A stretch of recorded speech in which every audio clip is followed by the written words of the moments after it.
Hey, fellas. Hey, everybody. Welcome back to the Union.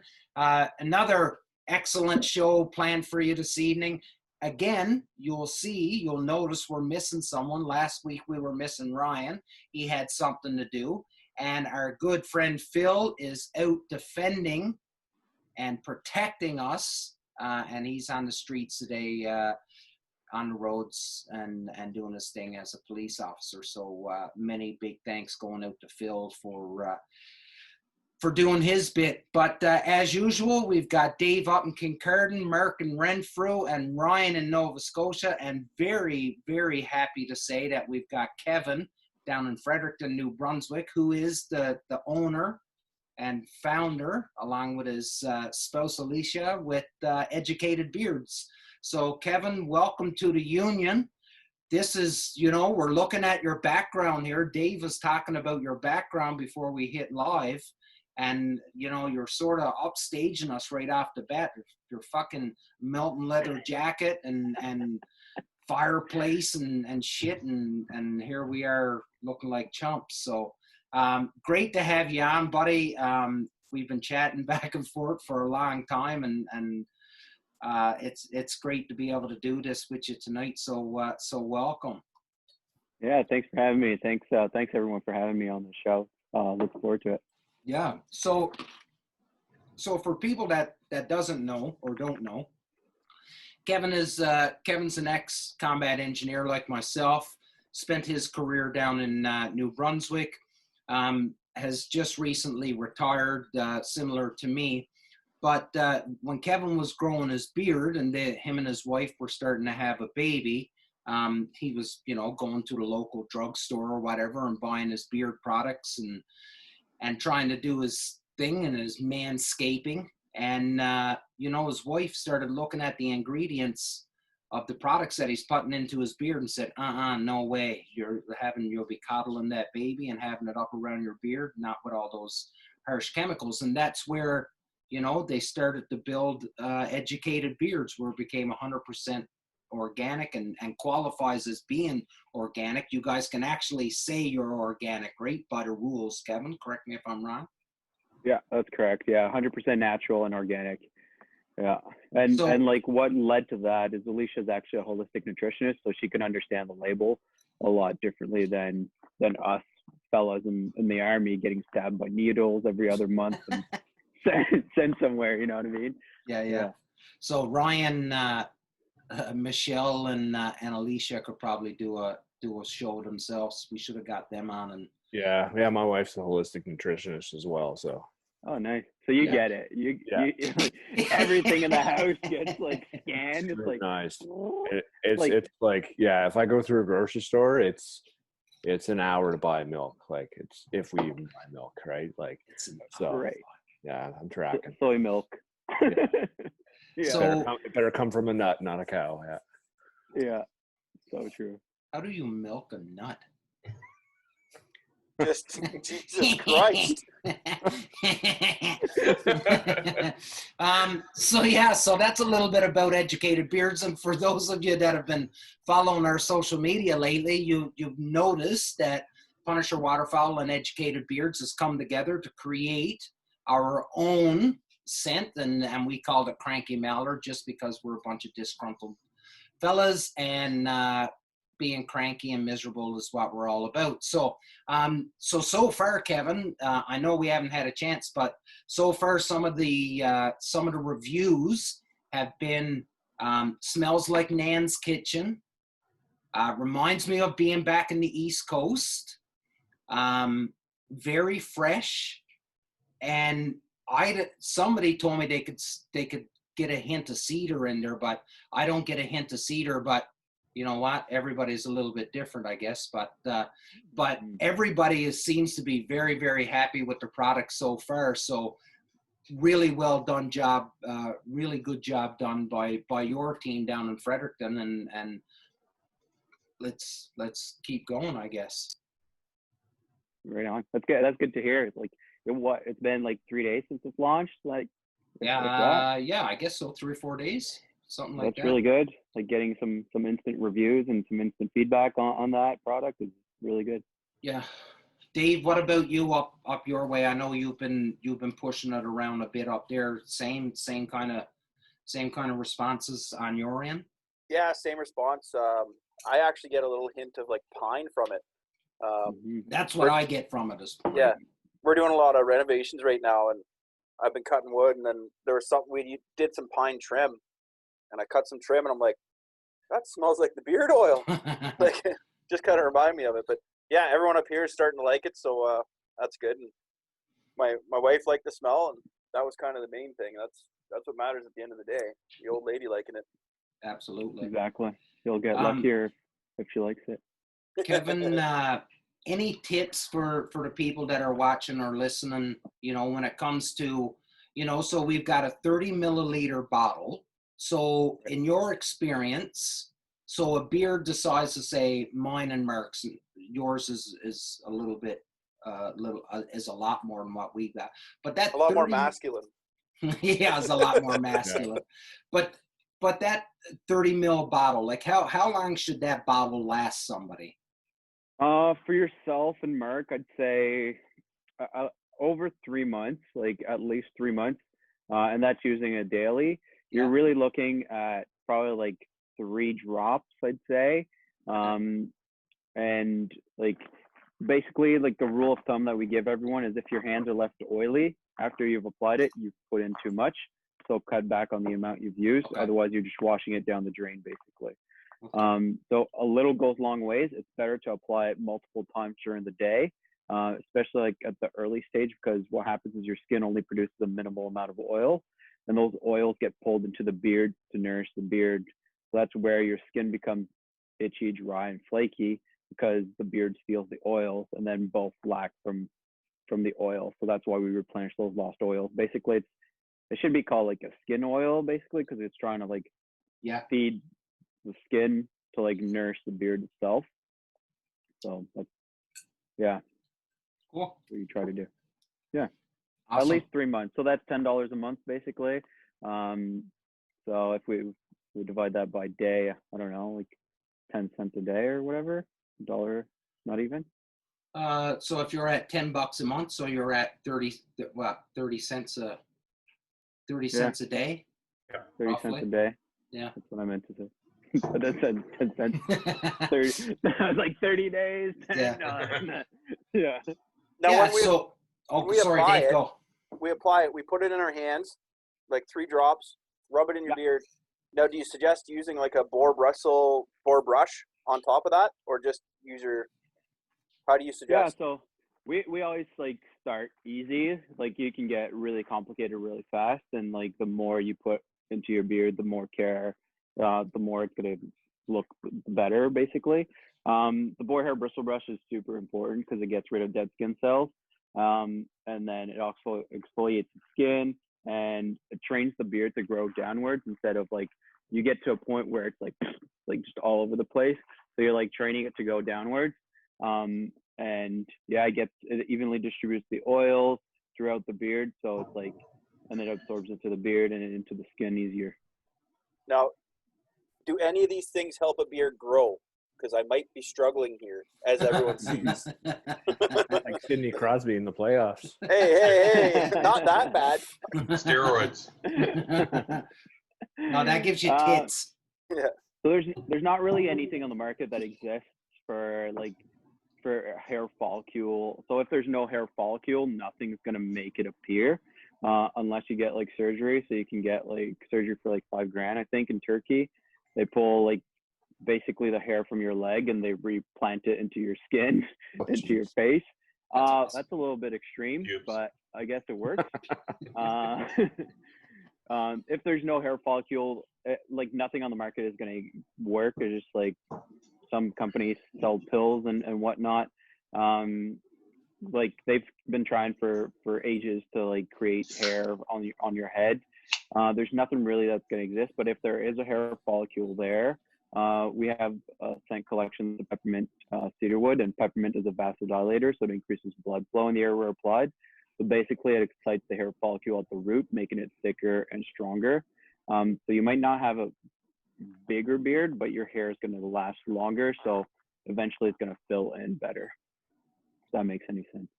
Holy shit. Did you realize there was that much science behind, peppermint making? And I never thought the word exfoliate would make its way onto this podcast either. So, sorry, Dave. Oh, that's okay. I've actually been looking it up, and one thing that I did see was people using Rogaine. Is that the stuff? Rogaine? Yeah. They'll put Rogaine on the areas, and I haven't gone that far. Like, No? I'll probably shave it before I get to that point. Yeah. So I don't know like the tests of Rogaine. I know it kind of works into the hair. It's a pretty harsh chemical from what I've seen about it. We can ask Alicia a little bit more, even your wife, Ryan, what they think about it. But I know it blocks something for like producing new hair. It's like a blocker of some sort, I think. So I wouldn't put it on my face, to be honest. I'd rather just shave, I guess. Yeah.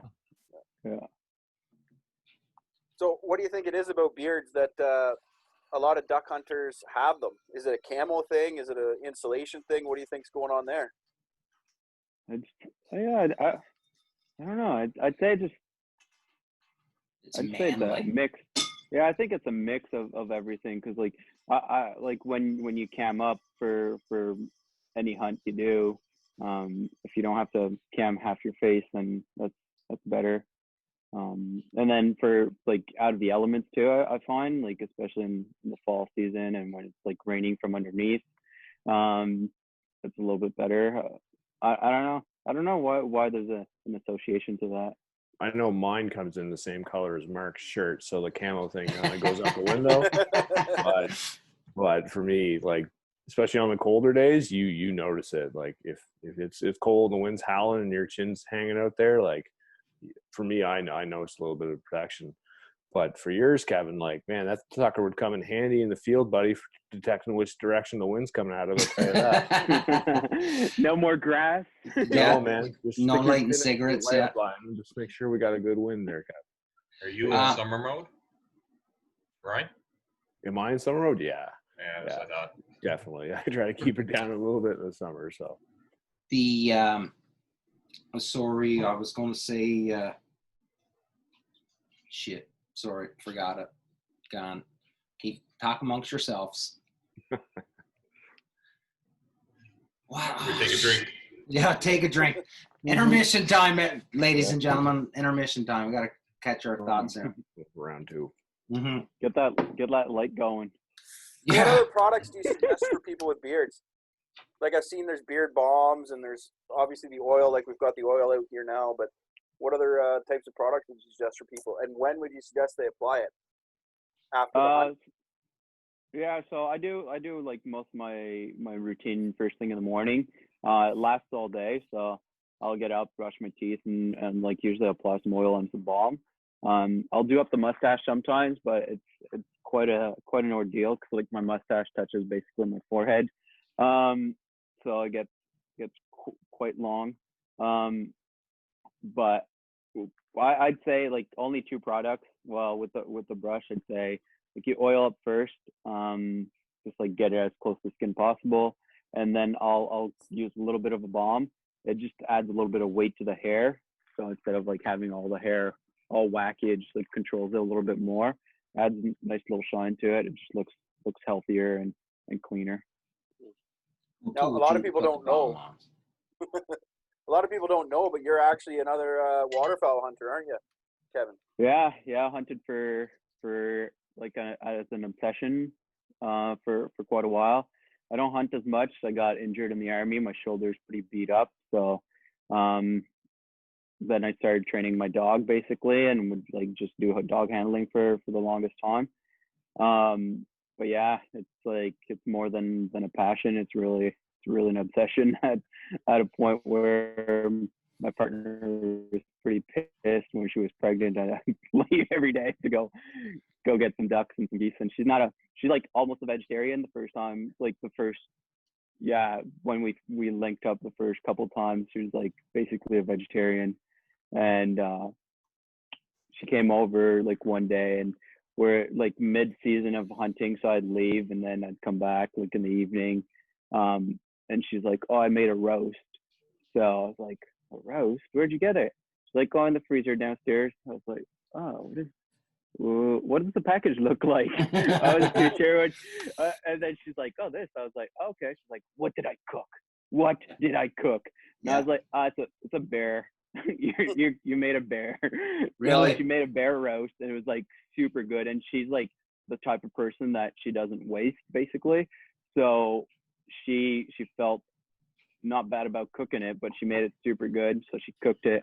And then the next day I came back from hunting again, and she had taken the bone and the stock and made like a bear gravy, and she made duck poutine with like the gravy. And I was like, okay, that's a keeper. And it was like with blueberries, and it was so good, man. What I was the like, fuck? this is so amazing. Like she made a bear gravy with duck poutine. I was like, unreal. That's a keeper, buddy. That's for sure. Yeah, you didn't do anything like hunt on the morning of your wedding, did you? Oh, we're not married yet. We don't know. It was authorized. I know somebody that hunted on the morning of his wedding. I don't see what the big deal is. Some people go golfing. Some people shoot a limited teal. Like, what's the big deal? Hey, it was awesome that you did it. It's just I don't think there's many ladies out there that would have given that green light. No, that's right. Yeah, you wouldn't have with me. Mm. You'll get the trailer stuck in the field again. I was a bag of nerves, so I wouldn't have done it anyways. But even if you did, you wouldn't have shot a limit. Well, hey, yeah. So it's funny because Ryan and Merck are here, and they knew what I used to shoot like just a couple years ago. So I definitely wasn't hitting that. We can confirm though it was mostly the gun. So now, Kevin, like you're down in New Brunswick hunting. Ryan's in Nova Scotia, and I'm going to tell you, and Merck can attest to this, that probably some of the best duck hunting I've ever done. And I've been out west, and out west is different. Like it is truly its own spectacle. But east of Manitoba, I would say Nova Scotia was probably some of the best duck hunting I've ever done. How is the hunting? Because you're really in central New Brunswick, right? So how is it? Yeah. So northern New Brunswick, like Woodstock area, they get most of the flight pass for like the whole season. We need to scout about 4 days to 5 days to get one good hunt. Right. So usually that's what we end up doing. And there's no hunting on Sundays here, only during deer season. So deer season's like four weeks long, I think. That's the only time of year that you're allowed to hunt on Sundays. So you lose quite a lot of time, especially if everyone works on weekdays, and so you can't really hunt. So there's only a Saturday, so that puts a lot of pressures onto the guys and onto everything. Like you're like, oh man, like we should have scouted a little bit harder, because they're like the honey hole is like 200 meters that way, and you can't set up the next day. You're like you lost basically a week, and then they probably eat out that area, so you're kind of gone from there. But overall, like the hunting in Fredericton itself, like I'm basically in a city, so we have to leave the city. It's not too long to leave the city, like 15-20 minutes, and there's some good spots to hunt. And we hunt mostly land for my crew. And I guess a little bit of water, but it tends to be a little bit better later season when we have to break a little bit of ice, just to get those pockets open. And usually that's a little bit better for us in the late season for ducks. But yeah, up north, like, I don't know, it's like an hour and 20 minutes. That's a really good flight path. There's like a lot of birds there, like a lot of birds. Yeah, my dad was posted there years ago, and my first duck hunt in my life, and I can still remember it. I was probably 4 or 5 years old when he took me. Was actually at the Portobello Marsh. So yeah, I mean, yeah. So yeah, and we would hunt the St. John River as a kid, and he would take me out with a hunting buddy of his, and I'd have like aircraft grade ear defenders on, and so Yeah. but yeah, I haven't hunted there in my adult life, but it's something I'd definitely like to try at some point for sure. So yeah, we should definitely get together, all of us down here, and that'd be such a good time. That would Because be like a good time. we could do like we'll do week hunts because they're usually better because everyone's at work. There's quite a lot of pressure now on the birds here, we find. I think this year it's probably going to die down, just because like the craze or the craze from like Duck Dynasty. I think that kind of made some people that think they shoot snipers at birds, and like 800 meters away they're shooting at birds, and it makes no sense. Yeah. We always want them like in 10, 15 feet from us. So I'm really bad at calling the shots because they're in the kill zone usually, and I'm like, Yeah. no, wait, Yeah. wait some more. Mark and I were hunting where we both lived in Nova Scotia at that time, and we were hunting partners religiously then. So we were living through that phenomena. Like it was pretty ridiculous in some public spots. So Yeah, it makes no sense. Like the stuff that they'll do, and like they'll come and interfere with your hunt. And I had people walk into the field and like with mirrors, like trying to like get the birds away from us. I was like, are you kidding me? Like this is totally illegal. Like Yeah. I knew, like at that point I knew all the rules and regulations about everything. And I was like, but this blah, blah, blah, like losing my mind all the time. Like we're not doing anything illegal. Like some areas for us it's like 200 meters away from buildings. And in Quebec I think it's 150 meters away, and you're allowed to shoot towards houses. Like in New Brunswick you're not allowed to shoot towards houses even if you're a 200-meter radius. Some spots that we hunt is now developed around, but the geese always go to that field, and like 40-50% of them are banded, so it's kind of a cool little bling show in there. Yeah, we had a 5-guy limit, and I think there's like 3 birds that weren't banded that time. It was like insane. Wow. I've never seen that ever. We've never seen that. It's never going to happen ever again. Yeah. But Should it was buy just, your like lottery ticket that night, bud. crazy. I've never seen that. And then we went for another hunt where I've scouted forever, up north a little bit, and that was like one of my favorite hunts. The night before all the birds were hitting that field, we're like, okay, we're gonna hit them. Only one bird came in that day, and like 3 guys missed, and 1 guy shot from the hip, hit the bird, dead, and then went to get it, double band, and it was from Greenland. Oh, no cool. way. Oh, Wow. Yeah. So it was like crazy. I was like, what is this? Like only one bird, but it was worth the Yeah. trip. Oh, Like of that was course. insane. I was like, this is Shot crazy. from the hip at that. Yeah. It happens. Some crazy stuff happens all the time. Well, you guys know. Oh yeah. So Kevin, and just to build, I know you said, come down to New Brunswick and hunt, but I'm hoping you're going to come up to Ontario this coming fall, probably around the end of October timeframe, and I'm hoping you're going to come up and do a hunt with us as well, and come up and hang out with us while we do our first ever veterans, first responders, and really it would be veterans, police and paramedics and firefighters and the whole bit, right? And I think you know, it would be awesome if you were able to come up and hang out with us and teach us a few things that you know from down on the East Coast, and swap some stories and stuff. And I really do hope you can make it. I know Educated Beards is getting pretty busy and getting pretty popular these days, but I'm hoping you're going to be able to carve some time out of your schedule and come up and hang out with us for you know, at least a couple, 3 days anyways. Yeah. Well, I'll probably come up for like a week. Sweet. Even better. And yeah, I think, because like it's what, like 14-hour drive, 13-hour drive. Yeah, I'd probably take 3 days to get there, just because my back's not going to survive otherwise. So I'd probably do that. That'd be, yeah. I think it'd be good, because I don't want to really take a plane and like fly with my gun. That'd be kind of crazy. I hear you, man. Well, yeah. I've done that enough. It's usually not an issue. Yeah. Really? Yeah, it's not an issue at all. Oh, nice. But if you want to bring your shotgun, for example, you want to bring a bag, then you're getting an extra baggage. That's the only issue there. Do you still get the discounts? Sure. Yeah, you show your military ID or vet card, and you get 3 bags up to 90 pounds a bag or something. It's like they don't even care. They just waive everything. They're like, go. Yeah. So it's not. Sorry, go ahead, Mark.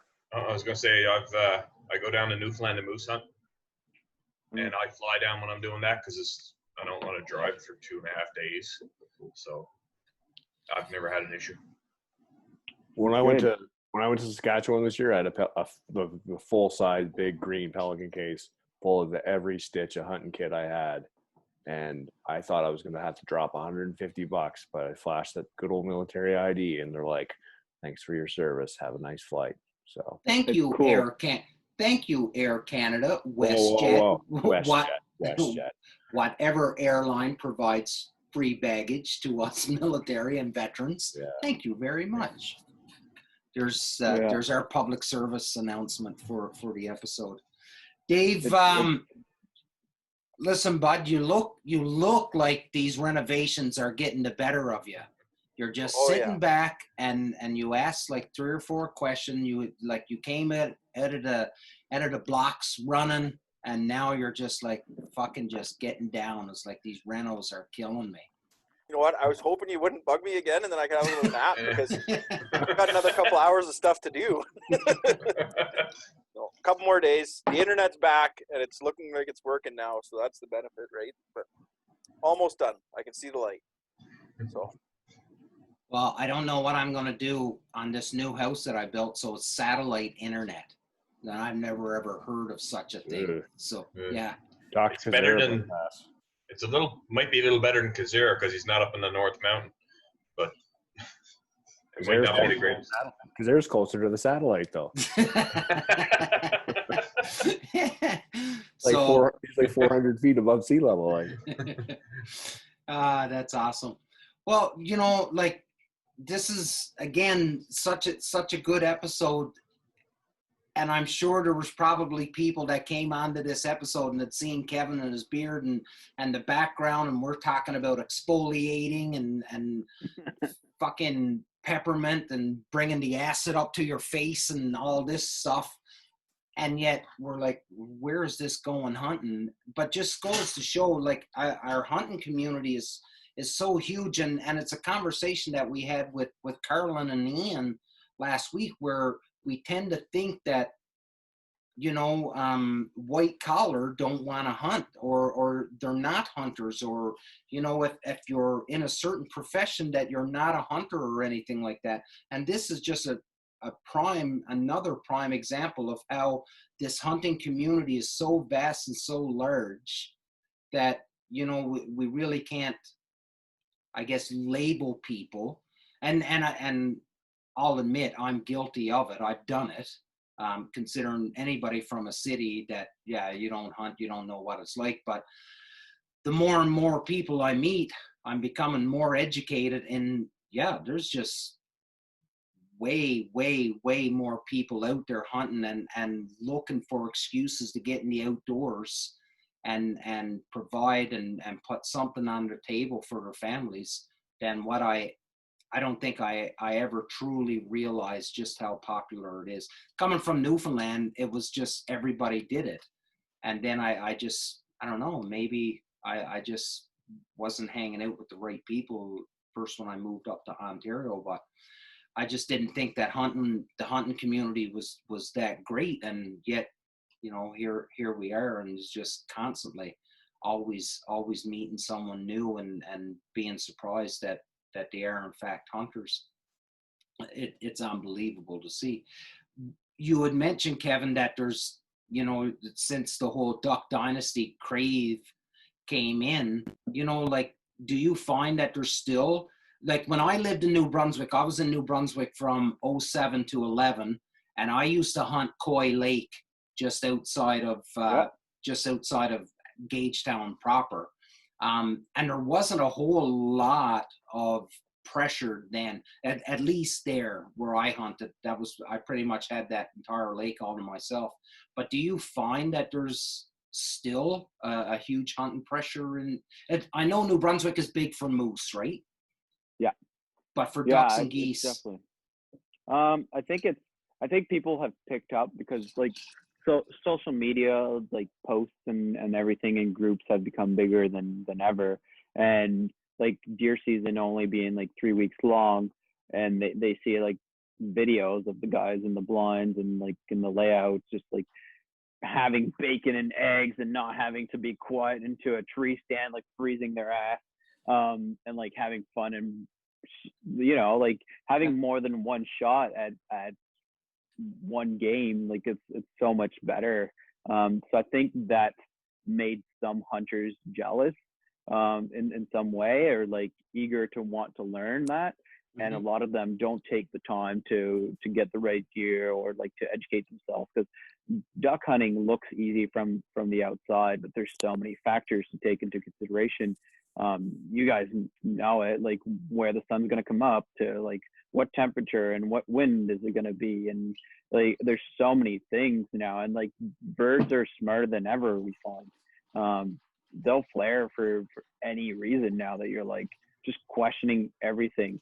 But I think that's also from the flip of the coin too. On the other side, you look at it and it's people shooting at the birds that are like 300 meters away. That's right. Like, and yeah, like it's unreal. And like there's more and more companies out there creating really cool gear too that like does help, but people are buying like 18 mojos and like putting them all out, and they think that's all you need. And like it just drives me crazy. Like some people have deep pockets that show up and have like the best gear but don't have any dirt on themselves, you know what I mean? And it's just like, yeah, you can't just follow what others are doing. You got to do your own little and learn.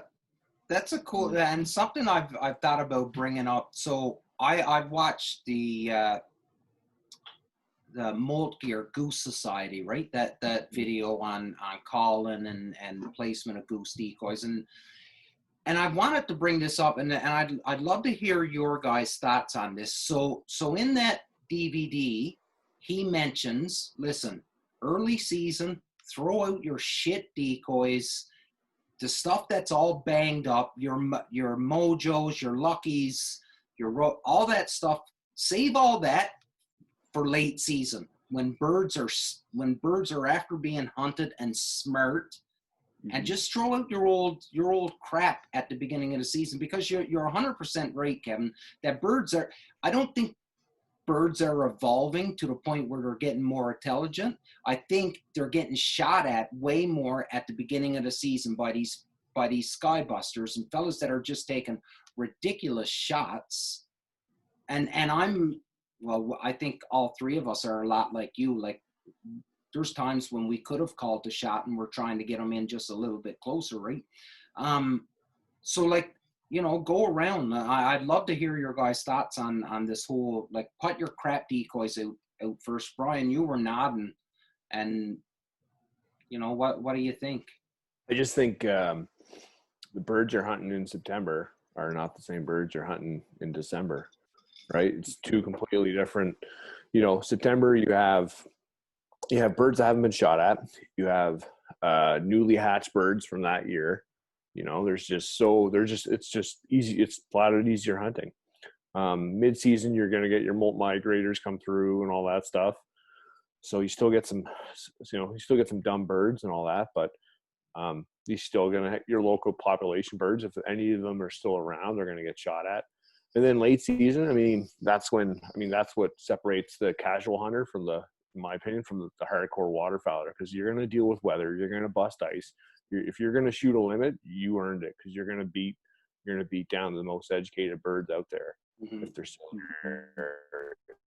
So that's just, you got to pay attention to the season. People will second guess their gear and their kit or their calling and whatever, but you got to remember what decoy placement, everything. Yeah, but you got to remember what time of year it is when you're doing that too, right? So mm-hmm. If you want to hunt Go ahead. I was gonna say, if you want to hunt from a ditch in November, good luck. Yeah. Yeah. So true.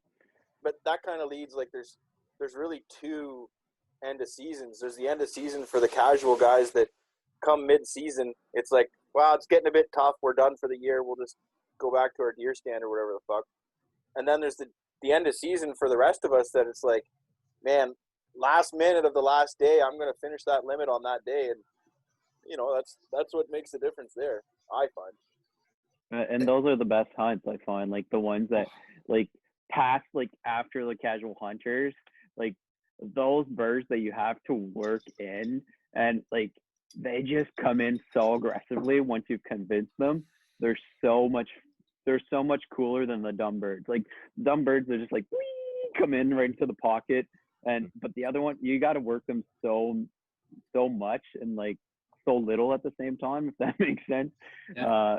That it's so much cooler. Like I love late season. Late season is by far my favorite. And like we hunt a lot of fields, so we always have like the tiger torch and melting the decoys down, and like it's just like people don't do that, and they're like try to shoot at our birds. They're in the field next door, and like, man, they've circled us 3 times. They're coming back. They're gonna do a big circle, and then they get shot at. Yeah. Like, go away. But it's like like for anything, the things that you remember most. So your hunting, your training, your most deep rooted memories, and especially if you're with your buddies, it's usually around hardship, the ones that you remember. So the ones when you're cold, wet, miserable, and then one of your buddies does something stupid and you laugh way too hard at it. Those are the ones that you remember. And the thought that I had lost earlier, and I had thought about it, was, that late season hunt, and when you've got a beard and a mustache and you're coming off the water when it's sideways rain and there's icicles hanging off your beard and your eyelids are freezing shut, those are just, to me, that is the epitome of a waterfowl hunt. I know it's not the most fun, like in the moment, rain pouring down your neck and you're freezing. But when you take those pictures, like if somebody is just taking a picture of you and you're up like this trying to keep the wind, like that is what waterfowl hunting is, in my opinion. And that's why I love it so much. I'm going to tell you, in the Army, I could not handle being wet in the Army. It was like a morale sucker for me to be wet but duck hunting, if I'm not wet, then it's obviously too nice of a day to be hunting birds. That was a wet, rainy day. That was a miserable, and that was probably one of my most favorite duck hunts. That was in flooded corn in December in Nova Scotia, and the birds just, like, they must have just been starving, because they used to just dive bomb into this field, and it was amazing. What was it, a 4-man limit, and we were done in like maybe 30 minutes. Yeah, it's pretty good. It's pretty good. It was crazy. Yeah. but you're right. That was a wet, miserable, cold. I remember going back and trying to dry gear out just for the next morning, and it was like everything was so wet we couldn't even get it dried, like hanging it by the wood stove and everything. We're all wearing waders in that photo. Yeah. But we were all in layout blinds that day, and if you didn't wear waders, then I mean there was like 3 inches of water in our blinds because there was the only place to hide. So you do what you got to. Sorry, Mark. Go ahead. No, I didn't want to cut you off. Oh, you do what you got to do to and we made an awesome memory that day. Yeah. I was not uncomfortable or cold at all on that day. It was so much fun, and we were having such a good time. Yeah. I wasn't even a little bit cold. It was wicked. Except when we had to drag shit back, and then I was like, Then I got warmer.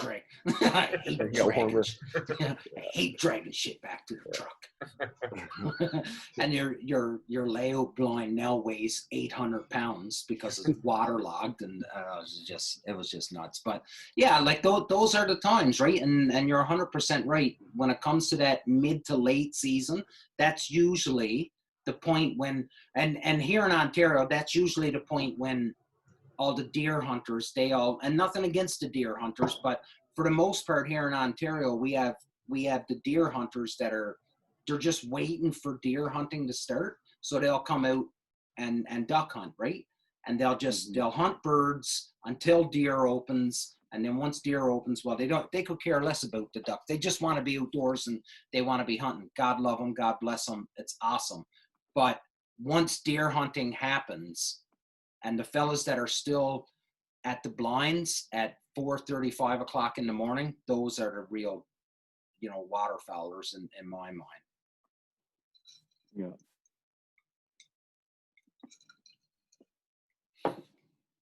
Awkward silence. That just goes back to the whole point about like you're not a deer hunter, right?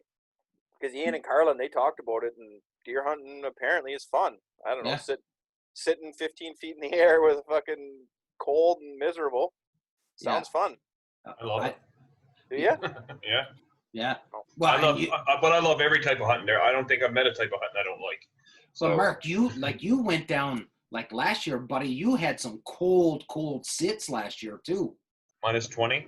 Yeah, like bitter cold. Like the thing, and Kevin, you brought it up. Like you can sit down, you can make noise and stuff at duck hunting. Like this -20, Mark, I remember seeing your pictures of you and your blind, man. Like, no interest whatsoever. Ice. This is all ice.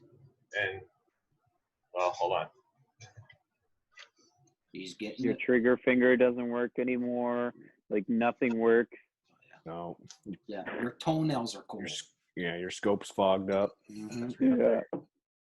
Oh, he's got hot hands. Yeah. Geez, I use those in like October. I go through a lot of those. Yeah. Deer hunters and guys who call a lot, that's who use hot hands. Yeah. But yeah. I've never like. No, go ahead. Sorry.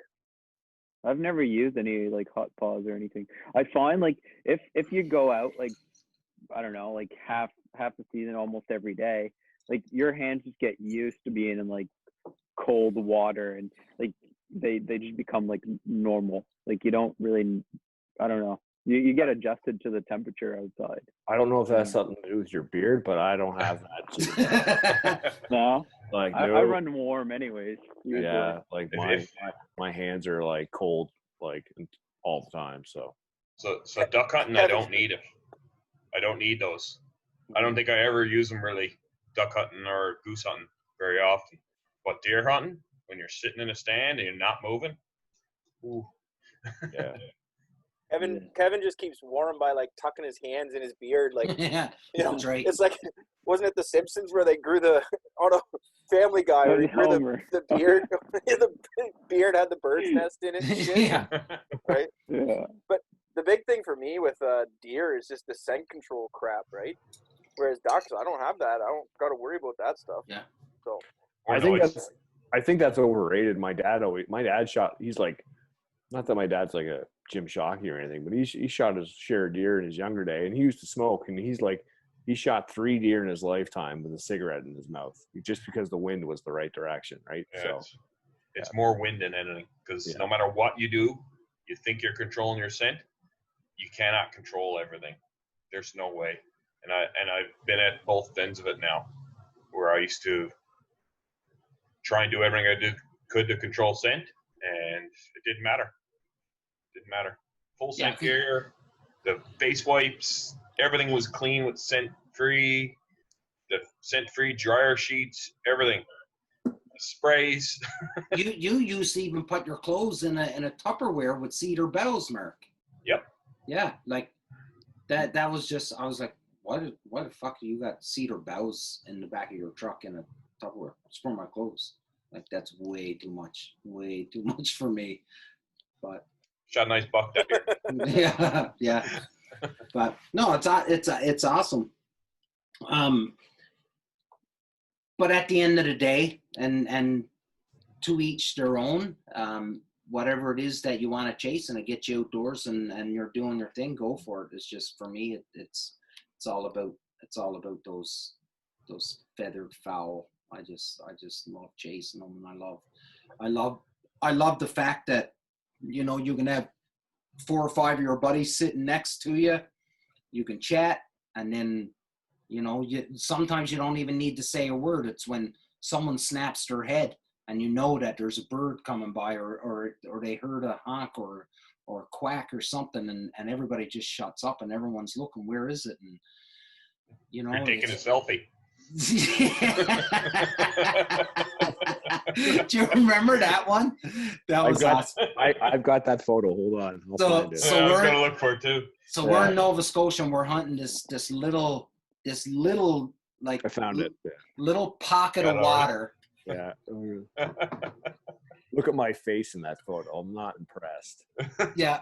So Mark's going to take a picture for us, and Ryan is not having. There's birds working as we're trying to get this picture, and Ryan's like, "Well, you two," and we're just taking pictures, right? We're making like a couple of Asian tourists. His exact words were, "Fucking selfies." I knew it. Is that an A-frame? No, You guys are in? we made that, like, we're in That like morning. cattails, probably shoulder high. Yeah. And we just put some willow sticks in there, and Mark brought a bunch of zip ties, and we just cut bulrushes and just made it in probably about 30 minutes. So Yeah, we do have an A-frame, but We got to limit after that picture. yeah, we did. Yeah, yeah, but we had we 2 did. nice black ducks bowed up coming around the corner, and then I don't know if we shot. I don't know if we We shot got them or them. not. No, they came right in. Oh, We did shot they? them right after that. Yeah, Took yeah. the They I still took the picture. were trying to photobomb, but that didn't work out for them. They got bombed. Oh, they got bombed. But yeah, Ryan tends to get a little upset with the phones. The phones are out a little too much for Ryan's liking when it comes to sharing the blind with him. You're not clients, so you don't. Or when guys are like, they'll film like one, like, especially with geese because they're pretty loud, and then they're filming the shot, and then they'll watch it like 30 minutes later, and you're in your blind, you're like, I heard birds, let's go, and then there's like those guys like just playing that video, and you're like, fuck you. And you get caught every time by the honks in it. They're like, I just hear him. Like, I just go crazy. Like, oh man, it plays so many tricks on your mind. I find, like, after like mid season, you're like, I can't stay focused enough. Sorry, did I cut someone off? Oh, you're good. I can't stay focused enough. I've tried like 100 times to try and film. Like, when birds are coming in close, and I'll say, I'm not even gonna raise my gun. You guys shoot. I want to film like them working and someone shooting. And I'm like watching it with my phone, and then they get so close that I stop watching with my phone, and I'm watching the actual birds, and the phone is pointing down into the blind. You know what I mean? It's useless. I can't even. I'm horrible. Here, take them, and then you're just looking at Damien's crotch. Like, yeah, you're hearing all these gunshots go off, and fellas hooting and hollering, and yeah, it's my my layout blind. yeah. One thing I find that's really cool about waterfowl hunting, even if you're doing field or water, like, it's from like deer hunting, usually you're like in the bush and you can't really get like the sunrise basically, or like you know what I mean? Like it's so nice in the morning when the sun rises and the birds work so well first thing in the morning, and like you got a nice little fog. It's so cool just to sit back. Like I sit back a lot. I don't really shoot 'em much, but I'll watch all that. It's like so peaceful, and then we disturb the peace so fast, basically. Yeah. Yeah. Yeah, you take a moment to soak it all in, and then it's just like bam, bam. It's just chaos, you know. Last year, Mark and I had hunted together on opener, and it was very much like that. Mark? We got in, we got set up, and hid away, and you know those mornings when that fog is over the lake and stuff, and you're waiting for it to just lift enough. And we're sitting there and we're like, oh yeah, this is a beauty spot. This is a good spot, should be good. And you could hear some birds moving around. But just, you know, the fog starts to lift, and then it was perfect. It'd be like one or two. We'd see two birds come in and we're like, bang, bang, two birds down. Bang, bang, another bird. You know, and it was just it was the chaos on top of how peaceful it was. It was just amazing. And, you know, people look at it and they're like, well, how can that be a beautiful, wonderful thing? And I don't know, it's impossible to explain. But when the birds work right and they come in the way that, you know, at the end of the day, they're birds, and you can try and do whatever you want to try and figure them out. But they are birds, and they're going to do what they want to do, right? But when you put the time in to hide and place your decoys how you think they're going to work and do all this stuff, and it actually all comes together, and you get that limit, and fellas are shooting good, and the calling, I don't know, there's no better feeling. And now this year, I'm gonna have my own dog with me, and I cannot wait to be able to experience that. I've been with fellas when they've had their own dogs, and I cannot wait to be able to go and just work my dog and have my dog, you know, pick up birds for us. Amazing. You're gonna be that guy that like the first bird your dog retrieves, you'll be spending 2 hours like taking pictures of it, missing the next 10 flocks that come by, right? Well, she's already retrieved a bird, right? She's already there's already been a bird shot and she's retrieved when she was training down in the States. So, you know what I mean? Like still not with you, man. Yeah, still not with you. Yeah, it's not the same. Not the same at all. No. Wait. At first time. Sorry, go ahead, Kevin. From my experience, like from like having my dog, and like we trained him hardcore for like a while. But one thing to do, like don't rush your dog to retrieve like right away, because if you put too much energy, you're gonna have a hard time like getting the dog to be steady. Like because the excitement from like especially from the first couple hunts, like we're all eager to get out of our blinds and shoot, and like that adrenaline and that energy that you're pushing, like your dog feels that energy because they know when you're sad, you know what I mean, or like mad or whatever. So they'll feel the excitement, they'll probably break. So I highly recommend, especially your first couple hunts, to just man the dog. Like just don't even bring your gun. Like just like I'll sit back and like I'll even have the leash on the first couple ones, like the lead, and I'll hold the dog steady, because like it ruins hunts. Like having a dog loose into the field, it really sucks.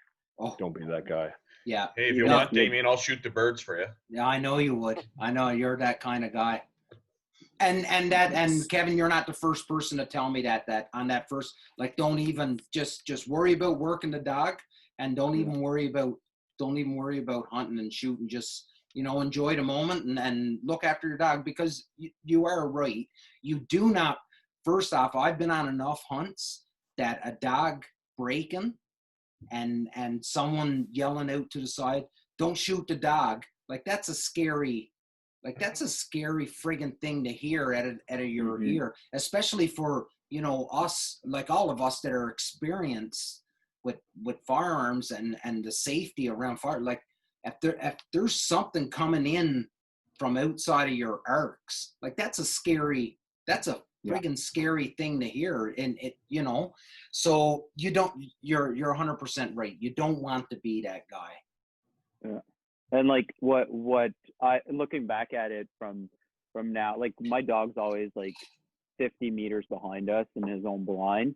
So I just don't want to bust his ears basically with the guns going off. But I wish I would have done my blind back 50, and then you can see the guys.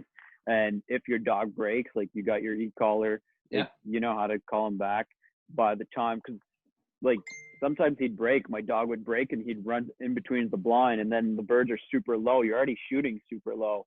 And like if the dog runs in front of the muzzle, like you got mush, right? So that's one thing I would have done, like step back farther out with the dog. But yeah, that's because then you can see the whole field and you can see how your dog reacts. And if you're doing like a blind retrieve, especially on the first couple ones, like they're so excited about going out and like seeing 4 or 5 birds fall. They're just gonna go nuts, you know what I mean? And like go all over the place. So you can control your dog a little bit better. And that's I'd do that. Like if I was to start out over again, I'd put me and the blind back. No, that makes sense. Totally makes sense. What about, so Dave, I know like with Nala, like she's not a lab, right? Like she's a German wire hair. Yeah, German. So like how, and I know you've had success when you've taken over the training yourself and in looking after her and stuff like that. Like she's retrieving birds now, right? Yep. Like so how are you in the field? How are you set up with her? See, I haven't taken her. Well, I've taken her on a couple goose hunts where we're in like cornfields, standing corn. Okay. I've got the benefit right now that I can work the dog solely because my son, I can't shoot at the same time that my son does, so I solely work the dog. Right. And my son gets to shoot. It's kind of hard because like I want to spend more attention to my son.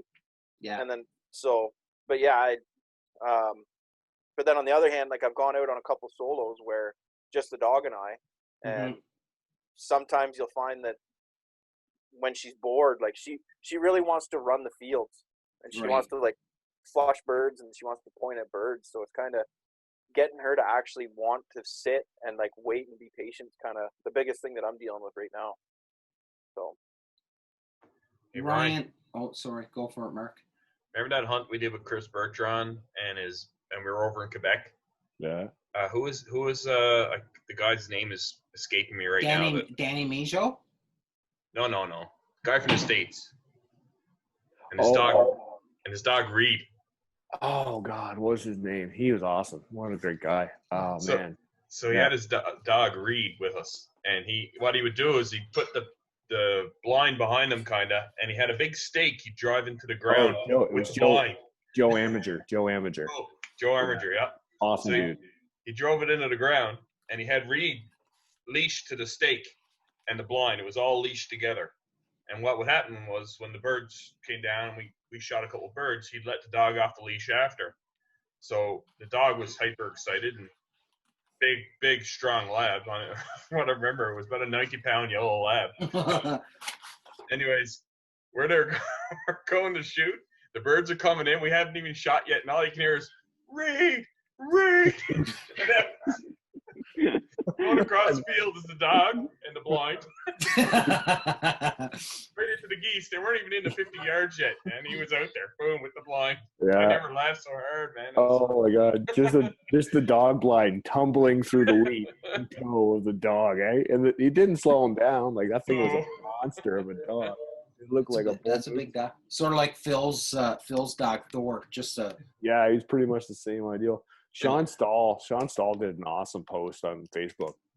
I think it was like last year or the year before, about like he was just fed up with watching guys like on hunting videos and YouTubes and watching, and he's a big dog guy too, obviously, but just watching guys on hunting videos shooting and the dog's out and the decoys running because it broke. It's just like, it's only a matter of time. And then for people to like, you know, to post that kind of stuff, you're just, for somebody who's new to dog handling and waterfowl, like that's not the acceptable the acceptable handling, right? I'm sure Kevin can preach to it too, obviously, but like that's not the right way to do it, and somebody's going to get hurt, and that's going to end. It's no fun for anybody. That's right. And that's, you know, I guess when with the dogs, and you guys can all speak to it too, but you guys have all hunted around a lot of dogs, right?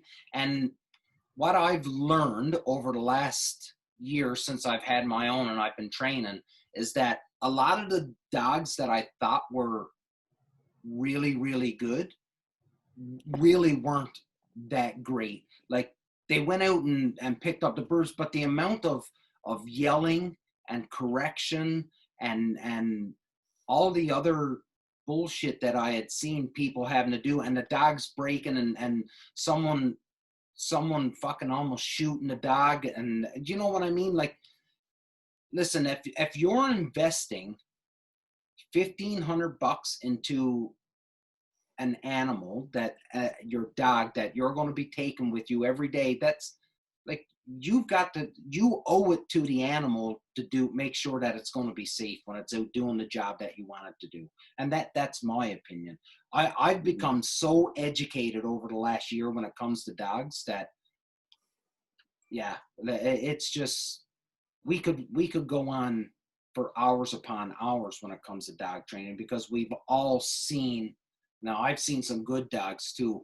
You know, Daryl Gilbert's dog, Deke, is probably, but he had to be hard pressed for me to see a dog that beat that dog.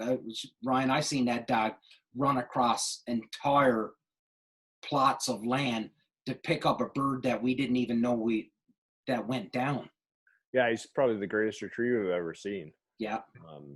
We were on a snow goose hunt, and I think we were almost done the hunt, and we just shot into a small flock, and then the dog just took off, left the field we were in, went through a ditch, into that field, went through that field, into another ditch. We couldn't even see the dog anymore, and this is Saskatchewan, so you can see a dog run away for 5 days. So we lost track of the dog. Daryl wasn't worried, but at the same time, he was kind of like curious of what had happened. Anyways, probably about 5-10 minutes comes by, and the dog came back with a cripple in its mouth. So it had marked this bird from a previous flock that we had shot. He had saw it cripple, and then he just decided, I should probably go get that cripple right now. So he ran 300-400 yards on his own initiative and picked it up. And that's the way Daryl just runs his dog. Like, he doesn't break. But when you're hunting 5 guys wide and there's, you know, you're shooting into a flock of 1,000 snows, it's impossible for a dog to mark. So he just lets the dog go in between flocks and picks up the birds. But for him to mark that cripple and then remember was just remarkable. Mark, I've heard you say that Daryl Poisson's dog Magic was pretty magical. I've seen her make some good retrieves. Yeah. Just duck hunting in Mud Lake, the one of 500 mud lakes in this part of Ontario. So anyways, we were hunting in a little bend, and it was all cattails, and it's one of those spots where at this point in the river, there's no bottom really for 15, 20 feet.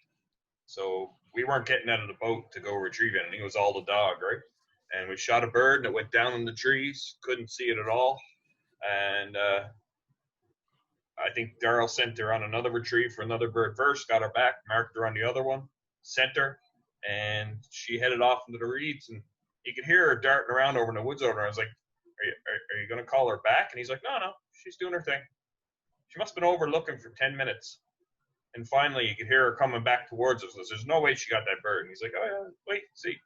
She came out there with a wood duck in her mouth.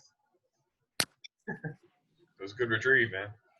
They're amazing. When you can see an animal, when you can see your dog, and it's just drive, right? It's that prey drive to want to be able to do what they were bred to do and do their thing. It's truly amazing. And you know what, guys? I think that's a good note to end this one is just how amazing our partners could be, and when we're out in the field.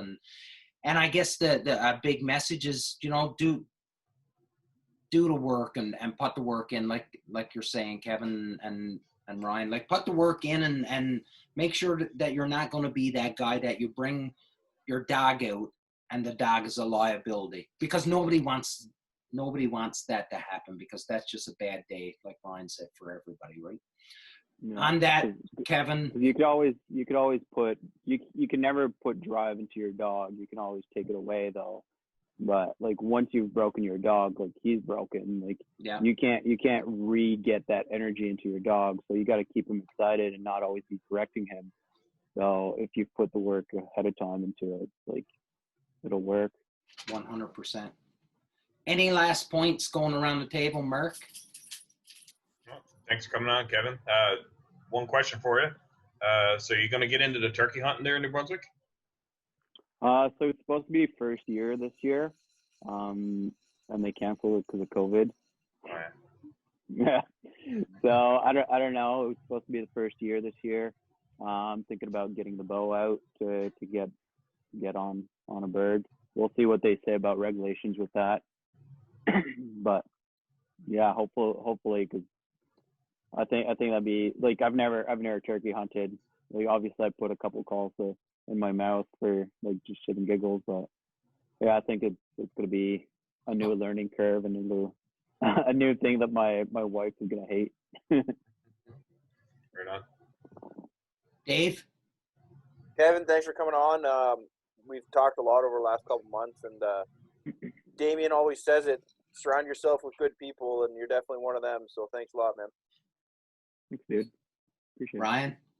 Yeah, thanks for coming on, man. You set the bar pretty high with your backdrop. I can smell the mahogany from here. So And leather-bound books? many leather-bound books. Yeah. Yeah. I actually built that out of plywood. Like this is the can you see this door? Like this is all doors for like trade show. Let's Oh, see. Yeah. Yeah. Yeah. That's awesome. Kevin? Anything, bud? No, check out this hunt. Nice. There Oh, you go. that's nice. Nice pile. That was like 20 minutes. 8 guys. We were done. Birds were still coming in when we had the trailers out in the field. It was insane. Like I've never been on a hunt like that.